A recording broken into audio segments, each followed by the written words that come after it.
Hey, welcome back to the channel. Hope everyone had a nice Easter break. I'm back today with a quick review video. We've got everything accomplished in terms of Chapter 7. We've gone over all the material. We've gone over all of the lessons. I want to do a quick review just because some people may be a little bit rusty on their skills, especially over the long weekend. And then I want to throw in a few questions at the end for some more difficult or application questions that I didn't really spend a lot of time on the first time through, that I want to kind of shed some light on, just because I know kind of how test writers think sometimes, and they don't always come out and give you the obvious questions like the ones that we practice. Sometimes they give you some more complicated ones. So for my algebra students in my Big Ideas math class, we're going to have some review questions, like a practice test. And I want to make sure we're comfortable with all the questions on there. So some of the topics that we went over in this chapter, in case you forgot, we talked about how you can classify polynomials, right? Monomials only have one term, right? We did binomials that had two terms. We did trinomials that had three terms. And then anything bigger than that, we just called a polynomial, right? Polynomial actually works for all of them, but it can do anything that's more than three terms. There was no quadnomial. And the way you could tell how many terms it has, remember, is a term is separated by an adding sign and a subtracting sign. So like this is a trinomial because it's being split.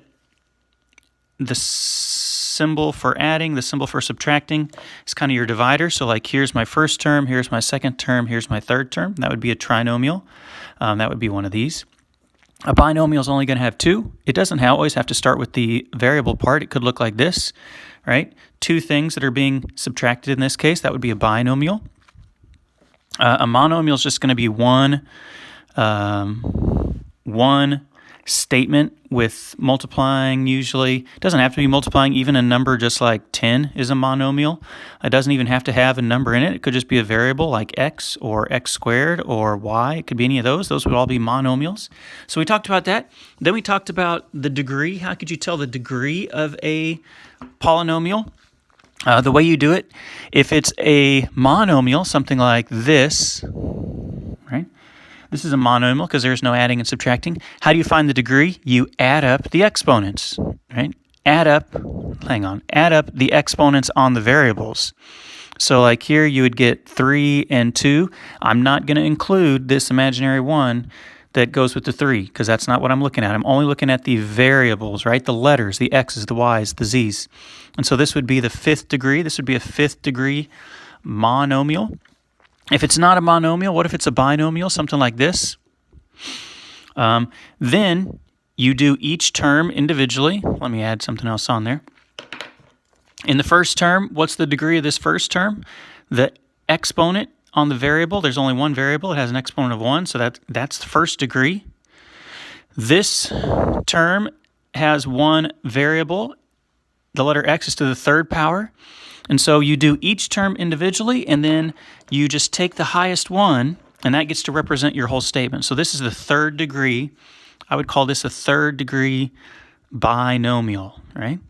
This is not a situation where you add them up. You just do each term individually, and then the highest one gets to represent the entire statement. Okay, so that's a binomial because it has two terms, two things that are being added. It's third degree because the highest exponent, the highest term, degree on each term was 3. So you'll have number 1 on the chapter review is going to be like that. Then it's going to have you add and subtract polynomials. That's pretty easy. If it has you do something like this, adding and subtracting should be pretty simple. Whoops. Well, okay. I'm just going to do it like this, I guess. They won't always give you very symmetrical guesses or questions. Like if you look at mine, we've got x to the third and x to the third. So we have two of them that are x to the third, 2x to the third and 1x to the third. That makes 3x to the third. If I'm looking at squared, because I have third degree here, now I want to do second degree. I don't have any second degree up here.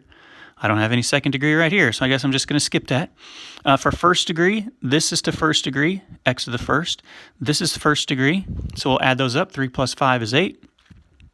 And then just regular degree 0, positive 6, positive 10, And there you go. That's how you add them up. If it was a subtracting question, it's a little bit more tricky. Let me make one a little more difficult. They usually put a minus sign, and then they'll do something in parentheses like this. I'm just going to make one up. Maybe that. If they give you a subtracting question, it's not always as simple because this subtracting affects everything in there. What I always like to do is the leave, change, opposite thing that we learned in 5th grade, 6th grade, 7th grade. Leave the first parentheses the same, but then I always like to change the subtracting to adding, and then that means I do the opposite of everything in this parentheses. So positive 3x to the third is going to go to negative 3x to the third. Minus 10x is going to go to plus 10x. Minus 5 is going to go to plus 5. And now I can do this question just like the last one, right? I switch it to an addition problem right here. And now it looks exactly like this question up here on the top. Because I have x to the third and x to the third, I can do 5 plus negative 3. 5 plus negative 3 is 2. X to the third.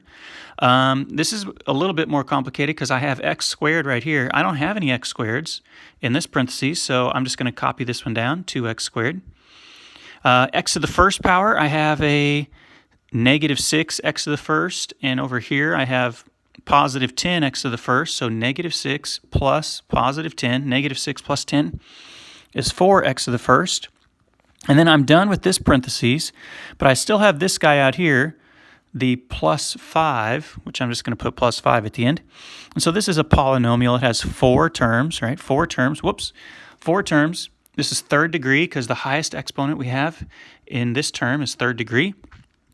So this would be a third degree polynomial, and that would be our answer. So that's how you'll do subtracting. Do the leave, change, opposite, and change the entire. You have to change everything in this parentheses. Positive 3 to negative 3, negative 10 to positive 10, negative 5 to positive 5. You've got to change everything. They're going to ask you some questions about multiplying, which we showed a couple different strategies for multiplying. One of them that's going to be on there, I know for sure, is going to be the distributive property because you can't always do FOIL, right? Or make that table or make the vertical format. What if I gave you a question like this? I can't do FOIL. FOIL only works when you have 2 terms in the first parentheses and 2 in the second parentheses. And we have 3 terms in here, or we have 3 parts being added, right? So if it's not possible to do FOIL, you probably just have to distribute, right? X times 3x to the third, that's going to be 3x to the fourth. X times 6x, that's going to be 6x squared.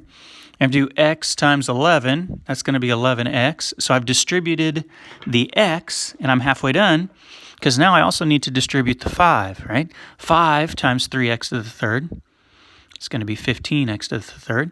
5 times 6x, that's going to be 30x's.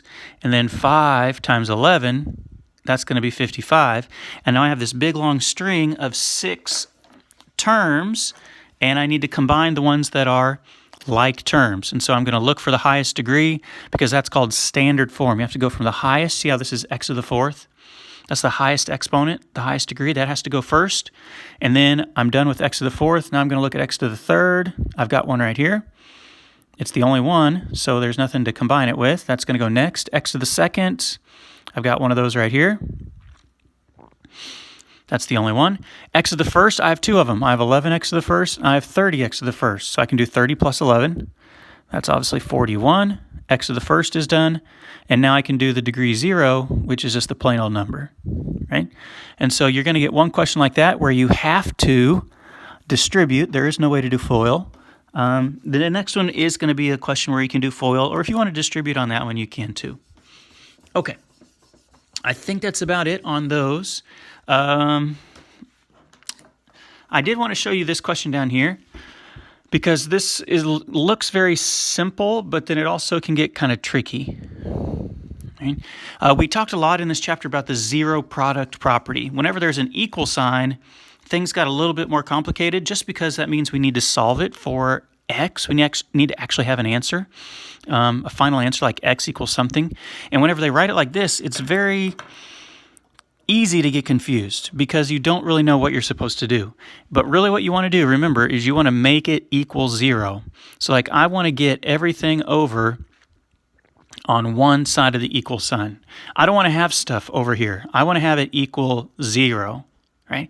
And so you notice what I did. When they had 15x, I had to subtract that. I had to do the opposite, the inverse. The opposite of 15x is minus 15x because 15 minus 15 is 0. I want it to equal 0. Over here, I cannot subtract these. Don't you dare try to subtract those because this is squared and this is to the first power. So you just kind of have to write it as two separate terms because you cannot subtract those. And now this should look familiar, right? Now this looks like a problem that I'm used to seeing. Before I try to solve this, I think I can factor it, right?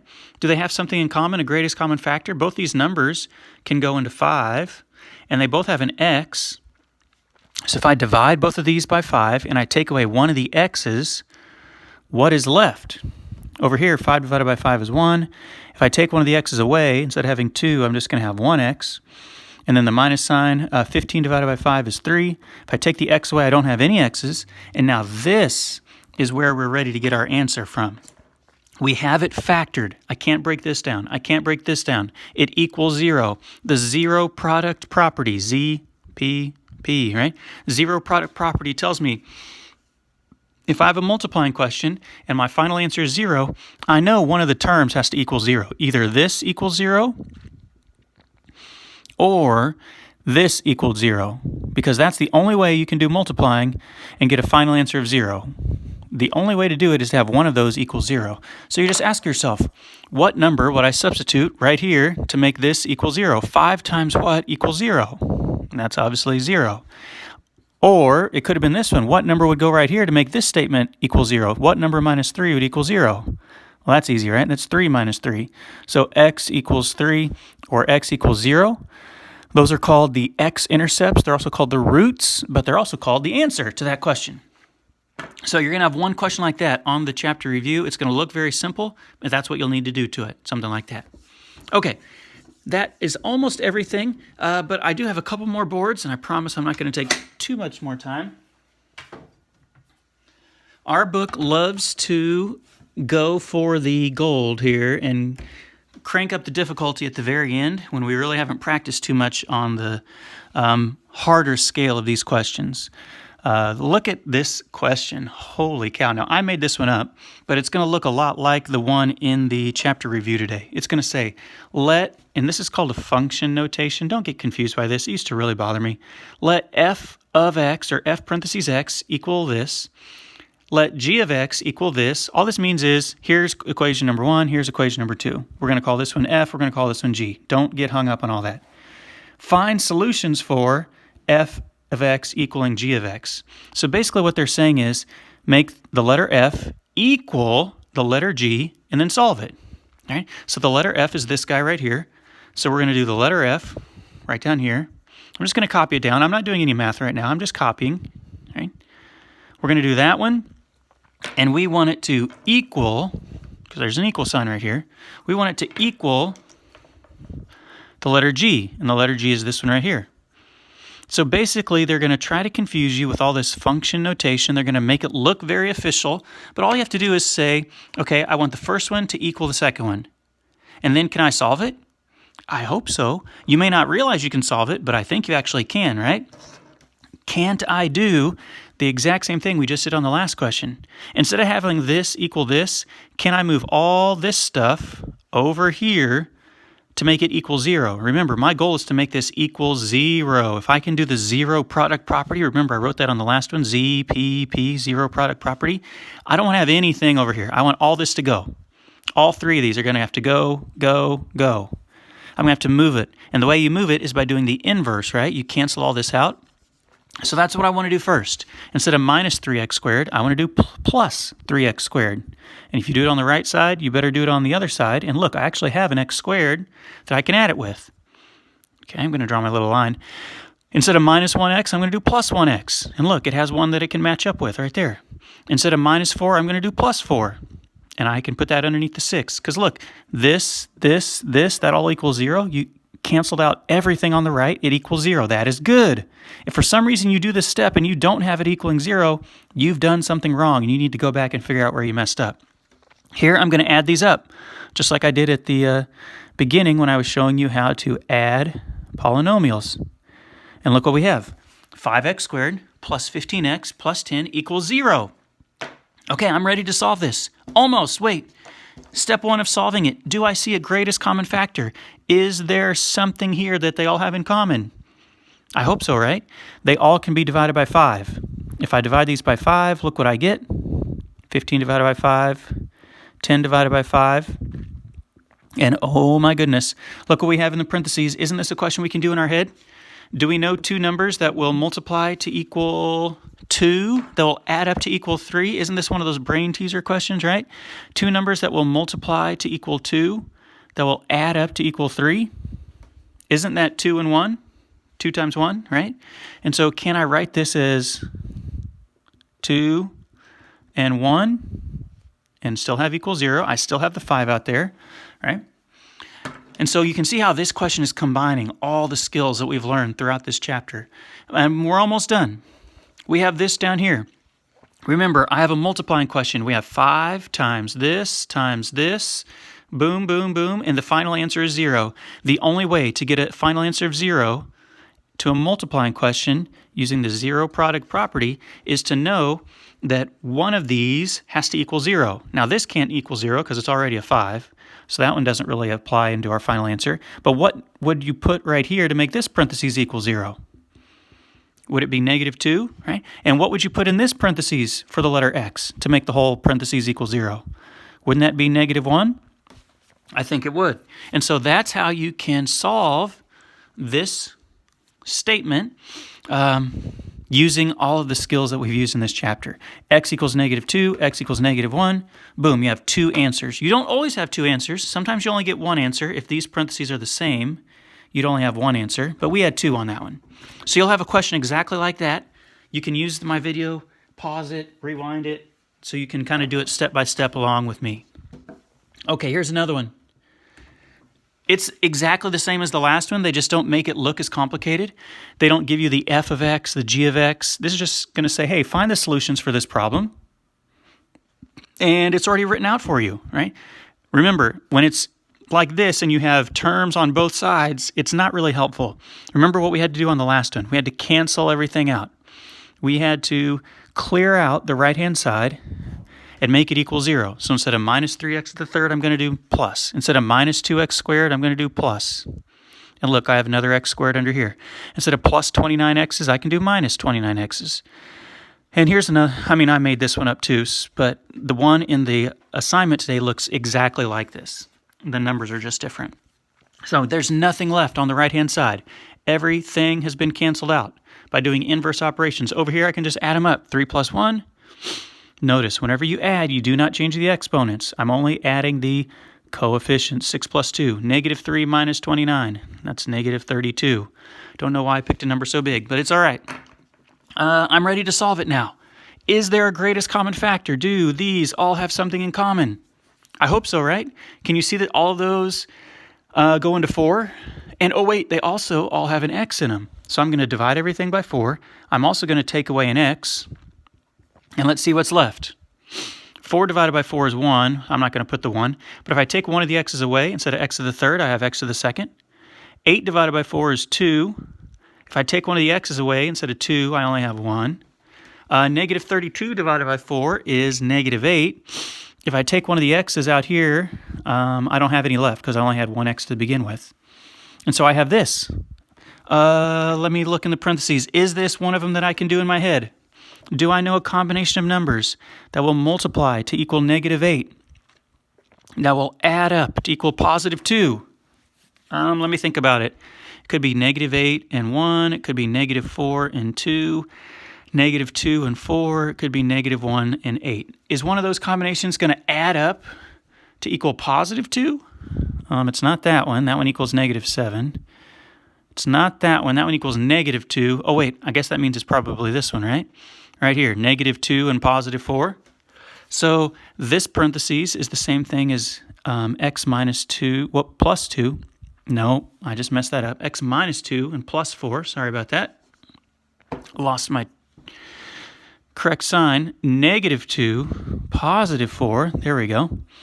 Negative 2 times positive 4 equals negative 8 if you multiply them. Negative 2 plus 4 equals positive 2x if you add them. So there you go. I fixed it. Don't forget about this guy. This guy is still there. And so I have 3 parts. If you want to make this its own parentheses, you can. You have 3 factors that are all being multiplied together. Multiply times multiply, multiply. The final answer is 0. Remember, our zero product property tells us that one of these has to equal 0. What would I put right there to make this equal 0? 4 times what equals 0?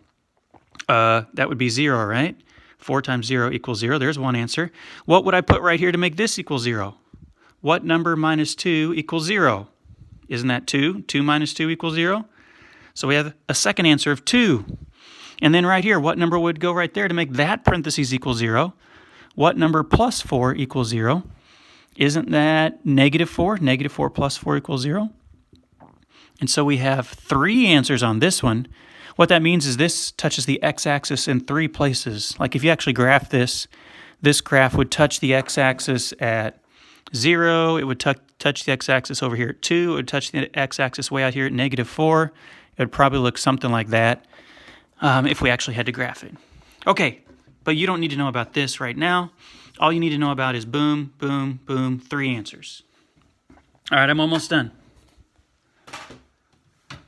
2 more, and I'm going to make these quick. These aren't nearly as complicated. This question is so easy, but it looks so difficult. We have one question at the end of the review today that is a lot like this. A bridge arch is modeled with this equation right here. Okay? Y equals 2 times x plus 7 times x minus 7. X and y are measured in miles. The x-axis is the ground. How long is the bridge? So I'm not very smart, so sometimes I have to draw this, and I'm not a great artist.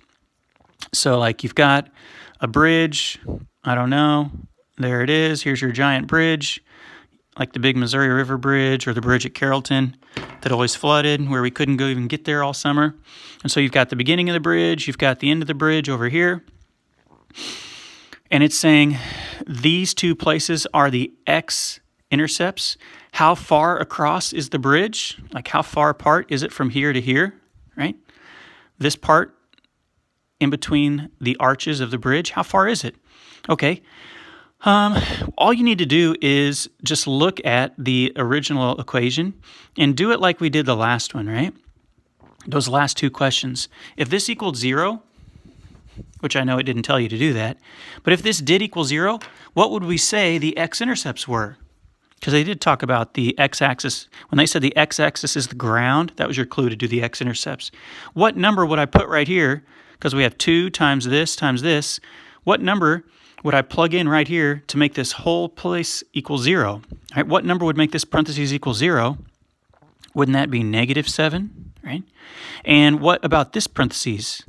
If I put a number in for the x into this parentheses, what number would it go right here to make this parentheses equal 0?